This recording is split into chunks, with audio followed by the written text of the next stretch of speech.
Software की दुनिया में ना एक बहुत बड़ी बुनियादी तब्दीली आ रही है। एक ऐसी तब्दीली जो पिछले 40 साल से हम जो कुछ भी जानते हैं उसे शायद हमेशा के लिए बदल देगी। चले आज इसी पर बात करते हैं। जरा एक लम्हे के लिए सोचें, क्या हो अगर कोई ऐप जो इस्तेमाल की जा रही हो उसकी स्क्रीन सिर्फ उसी सारिफ के लिए, सिर्फ उसी एक लम्हे के लिए बनाई जाए और जैसे ही काम खत्म हो वो स्क्रीन गायब हो जाए। जी हाँ, हम दाखिल हो रहे हैं डिस्पोजेबल पिक्सेल्स यानी आरजी इंटरफेसेस के दौर में। और हाल ही में नैनो बनाना प्रो जैसी चीज़ों के आने से ये बहस और भी तेज़ हो गई है, जो इस तब्दीली का एक अहम संगे मील है। अच्छा, ये समझने के लिए कि ये तब्दीली आखिर इतनी बड़ी क्यों है, थोड़ा माजी में चलते हैं, यानी मुस्तकिल स्क्रीन्स के दौर में। सवाल ये है कि आखिर 40 साल तक सॉफ्टवेयर देखने में तकरीबन एक जैसा ही क्यों रहा? इसकी सबसे बड़ी वजह ये थी कि एक जैसे मुस्तकिल यूज़र इंटरफेसेस बनाना कोई कुदरत का कानून नहीं था, बल्कि ये एक सीधी सादी माशी मजबूरी थी, एक इकोनॉमिक हैक था। और इस माशी मजबूरी के पीछे कई वजूहात थीं।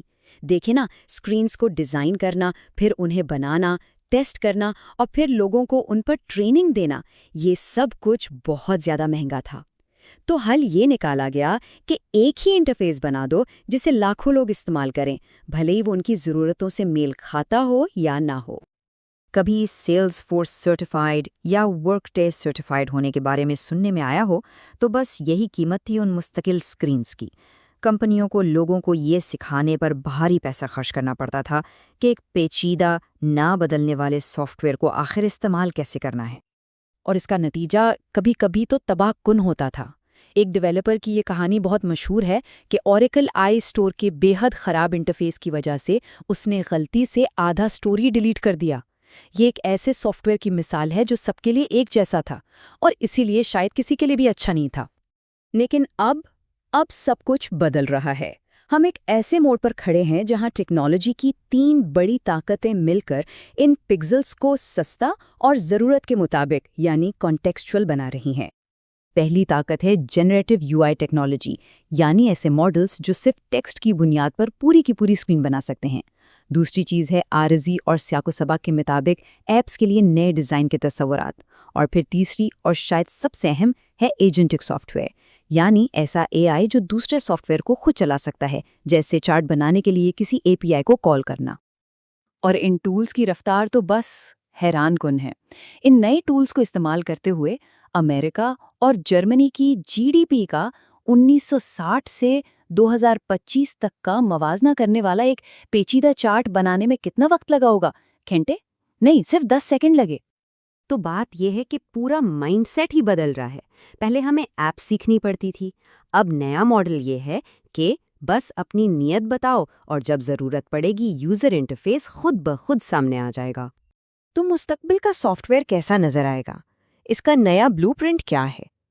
असल आइडिया ये है कि सॉफ्टवेयर के इंजन को उसके इंटरफेस से बिल्कुल अलग कर दिया जाए।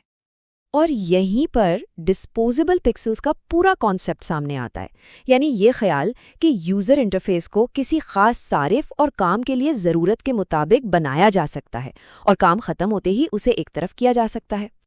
तो चलें इस नए स्ट्रक्चर की 3 लेयर्स को देखते हैं। सबसे पहली और निचली लेयर है पायदार बुनियाद या ड्यूरेबल सबस्ट्रेट। इसमें डाटा, लॉजिक, वर्कफ्लोज, परमिशंस और एपीआईज जैसी चीज़ें शामिल हैं। ये सॉफ्टवेयर का वो हिस्सा है जो मुस्तहकम और कीमती है और ये कहीं नहीं जा रहा। फिर उसके ऊपर आती है दूसरी लेयर, एजेंटिक ब्रेन। यूँ समझे कि ये जहानत की लेयर है जो सारिफ की नीयत को समझती है, कामों की मंसूबाबंदी करती है और फिर पहली लेयर यानी बुनियाद पर उन कामों को अंजाम देती है। और सबसे ऊपर तीसरी लेयर है डिस्पोजेबल पिक्सेल्स। ये यूज़र इंटरफेस की तय है जो सिर्फ और सिर्फ उस वक्त बनाई जाती है जब किसी इंसानी फैसले की ज़रूरत हो। ये आर्जी है और ज़रूरत के मुताबिक ज़ाहिर होती है। ठीक है, तो इस सब का असल मतलब क्या है? मतलब नौकरियों, प्रोडक्ट्स और इंडस्ट्री के लिए इसके क्या माने हैं? कौन इस तब्दीली में जीतेगा और कौन पीछे रह जाएगा? देखें, टेक्नोलॉजी की दुनिया में जो अहम रोल्स हैं ना, वो भी बदल रहे हैं। जैसे डिज़ाइनर्स अब मखसूस स्क्रीन्स बनाने के बजाय इंटरफेस की ग्रामर यानी उसूल बनाएंगे। प्रोडक्ट मैनेजर्स का सवाल کون سا فیچر بنائیں سے بدل کر ہو جائے گا، ہم کن ارادوں کو سپورٹ کریں، اور انجینئرز ایک ایک پکسل خود بنانے کے بجائے اے آئی ایجنٹس کے لیے مستحکم اے پی آئیز تیار کرنے پر توجہ دیں گے۔ لیکن اس کا یہ مطلب ہرگز نہیں کہ پرانے مستقل انٹرفیسز بالکل ہی ختم ہو جائیں گے۔ پیچیدہ کام جیسے کہ ٹریڈنگ ٹرمینلز یا پھر قانونی تقاضے پورے کرنے والے کام اور ٹیم کے درمیان تعاون جیسے سلیک، ان سب کے لیے اب بھی مستحکم مستقل اسکرینز کی ہی ضرورت ہوگی۔ تو مستقبل بلیک اینڈ وائٹ نہیں ہے، بلکہ یہ ایک اسپیکٹرم کی طرح ہے۔ کچھ انٹرفیسز بہت معیاری ہوں گے، کچھ ہائبرڈ ہوں گے، اور بہت سے مکمل طور پر ڈسپوزیبل ہوں گے جو ذاتی نوعیت کے ایک دفعہ کے کاموں کے لیے استعمال ہوں گے۔ تو آخر میں جیتے گا کون اور ہارے گا کون؟